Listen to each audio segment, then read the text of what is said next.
Hello everyone, I'm Chris Hazelwood and I'm happy to be presenting here to you today. I've prepared a short lecture on Pavlov and how his experiments have influenced our views on behavior patterns. What's the first thing you think of when I say Pavlov? If you said dogs, you're right.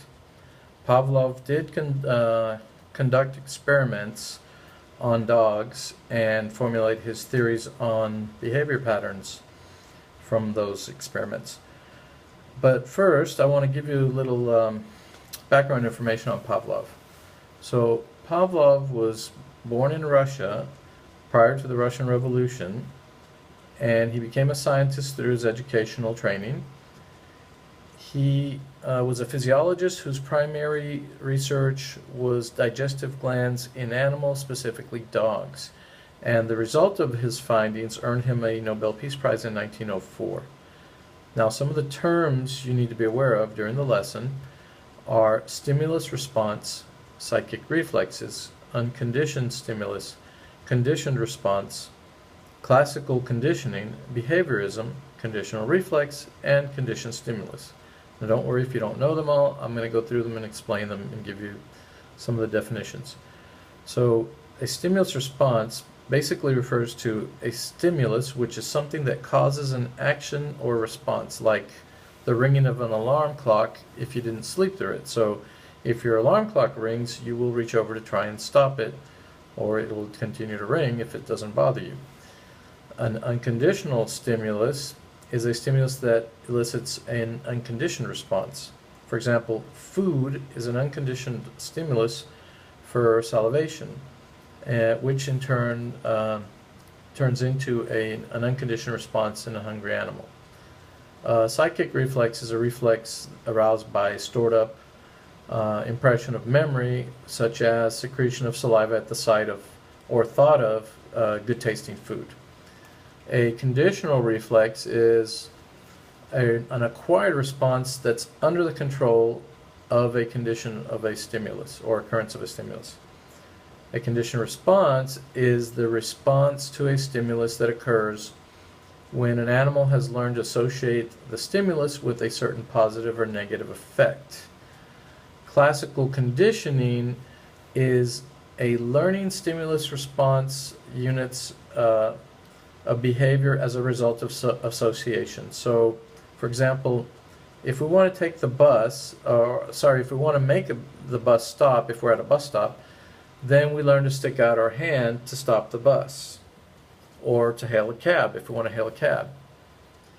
Behaviorism is an approach to psychology that emphasizes observable, measurable behavior. Now, Pavlov's experiments with dogs. So again, I've said that he was a physiologist and he did experiment with digestive glands. So he basically stumbled on this by accident.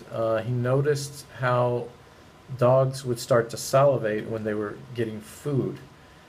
And he began to measure their saliva while they were eating.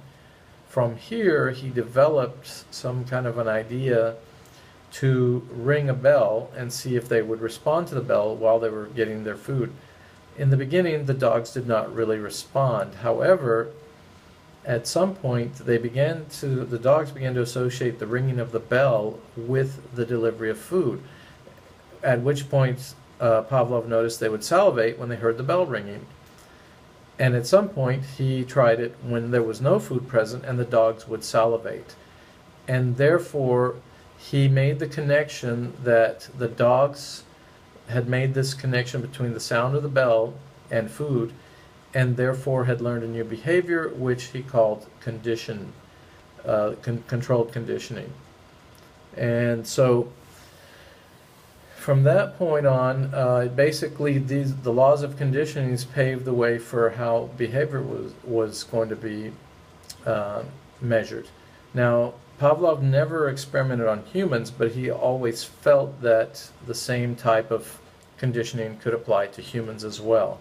Those experiments were taken up based on his work by other psychologists and behaviorists, namely one called John Watson, who did do some similar experiments with humans, with babies, and so on. But I'm here to talk about Pavlov. So now, Pavlov had his dogs, and I have my cat. So I'm about to show you how my cat has a conditioned response to a certain thing. When I say the word treat, she responds to it. Now, she also has learned to show up, to expect to get treats when I'm packing and getting ready to leave the house, like for example in the morning when I'm going to school. But if all I have to do is say treat, and she goes to a certain spot in the house where she receives those treats. So I'm going to show you that controlled response from her, the controlled conditioning from her, and then I will ask you a couple questions that I'd like you to reply with as a discussion. So hang on a minute while I go get my cat. My cat has been conditioned similar to Pavlov's dogs. So now watch what happens when I say treat, treat, treat, Cinderella, treat, and she goes to the box. There's no treat, but she's been conditioned to go there. All right, now I'll reward her. Cinderella, treat, treat, here we go, and she goes back to the box. Here you go, there's some treats. Okay, now I'll give you the questions that I was going to give you. You can stop it. So I hope you enjoyed my little experiment with my cat Cinderella, who is conditioned to a certain response for the word treat. Now, a couple questions for you in closing, which I'd like you to try and attempt to answer on discussion. The first one is, do you agree with Pavlov that all learning is due to the mechanisms of classical conditioning? And the second question is, do you think classical conditioning can work in our classrooms today? Why or why not?